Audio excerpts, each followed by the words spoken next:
Heboh gegara mendadak tampil gantikan Christina, anggota grup terkenal ini dibully hingga dituding melakukan hal ini. Gara-gara menggantikan Christina, ia dibully dan dicerca. Ya, kasus ini menimpa gadis berinisial AFT. Anggota dari grup pengibar bendera pusaka yang pekerjaannya sangat diidamkan oleh banyak orang. Ia tak pernah menyangka akan menjadi salah satu anggota pasukan pengibar bendera pusaka di Istana Merdeka, Jakarta 17 Agustus lalu. Siswi di salah satu SMA negeri di Mamasa, Sulawesi Barat itu menjadi satu dari dua perwakilan pelajar yang ditunjuk oleh Dinas Pemuda dan Olahraga Sulbar untuk mewakili provinsi tersebut. Namun, di balik kebahagiaannya muncul rasa sedih karena kerap dibully di media sosial. Lewat direct message atau DM Instagram, dia dituduh menggunakan orang dalam untuk menjadi paskibraka menggantikan Christina, siswi yang juga berasal dari Sulawesi Barat. AFT heran mengapa banyak orang yang menuduhnya seperti itu, padahal dia sama sekali tidak memiliki kerabat di instansi negara. Selain itu, dia juga berasal dari keluarga yang sangat sederhana, di mana kedua orang tuanya hanya bekerja sebagai petani, hingga sangat mustahil untuk membayar agar bisa lolos menjadi paskibraka nasional. Meski kerap dibully, AFT hanya bisa mendoakan orang-orang yang menghujatnya.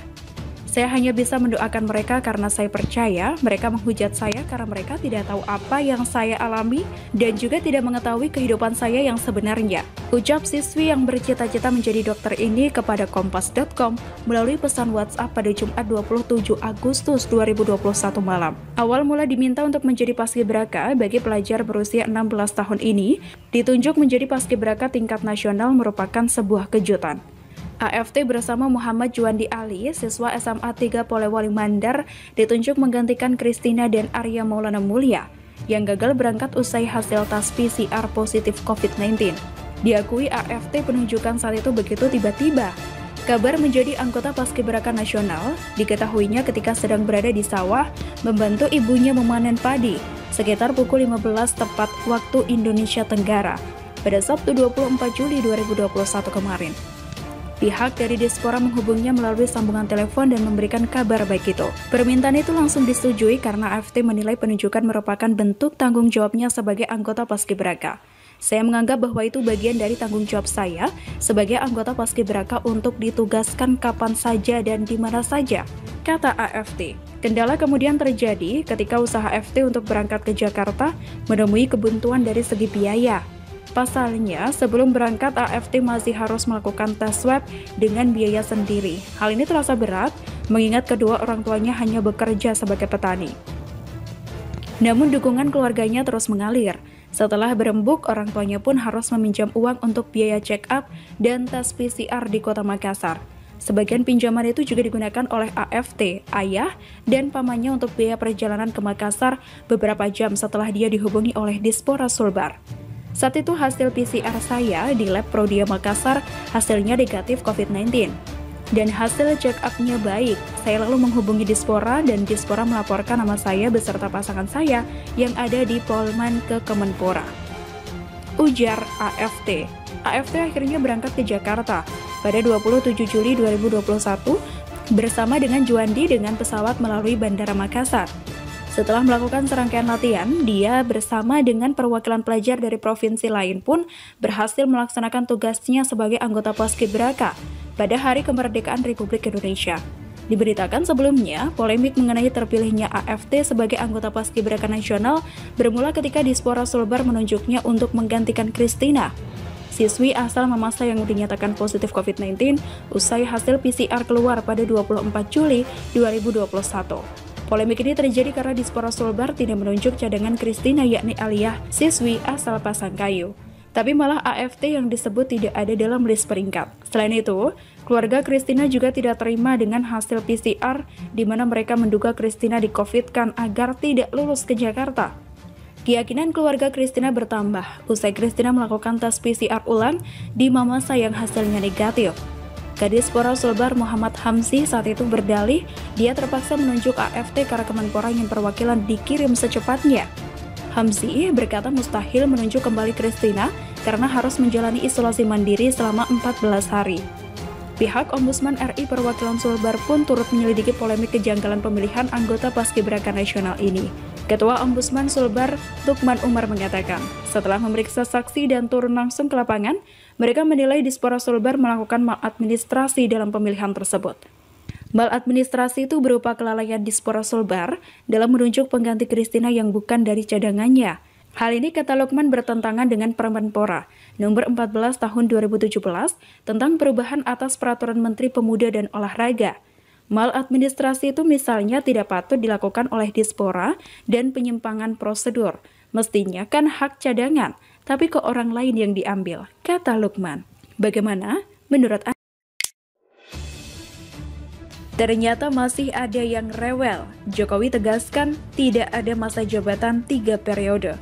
Ditulis oleh Sardi di siwar.com. Kenapa ya ada pihak yang selalu saja suka memperkeruh situasi politik? Apakah pura-pura bodoh atau memang sengaja ingin memancing keributan? Ini terkait dengan wacana jabatan presiden diperpanjang hingga 3 periode. Presiden Jokowi sudah beberapa kali menegaskan sikap bahwa dia adalah presiden yang dipilih langsung oleh rakyat berdasarkan konstitusi. Oleh karena itu pemerintahannya akan berjalan tegak lurus dengan konstitusi tersebut. Apalagi yang harus saya sampaikan, bolak-balik ya, sikap saya tidak berubah, kata Jokowi dalam pernyataannya di Istana Merdeka pada Maret 2021. Jokowi sama sekali tidak memiliki niat untuk menjadi presiden 3 periode. Alasannya Undang-Undang 1945 sudah mengatur masa jabatan presiden selama 2 periode yang tentunya harus dipatuhi bersama. Saya tegaskan, saya tidak ada niat. Tidak berniat juga menjadi presiden 3 periode. Konstitusi mengamanatkan 2 periode. Itu yang harus kita jaga bersama-sama, kata Jokowi. Jokowi sudah tegas mengatakan itu, tapi tetap saja banyak yang telinganya pura-pura tuli. Wacana jabatan presiden 3 periode ini tetap saja masih ramai diributkan. Sabtu, 28 Agustus 2021, akun KNPI Media Center @KNPI Media Center kembali menyebutkan, jika sampai ada niatan @DPR_RI, @MPR_GoID untuk mengubah masa jabatan Presiden RI menjadi 3 periode. Ini adalah hal yang mencederai demokrasi dan mengandung niat keserakahan dalam berkuasa. Pemuda harus menjaga konstitusi dari perusak demokrasi. Cuitan ini kemudian ditanggapi Hidayat Nur Wahid atau HNW dari PKS.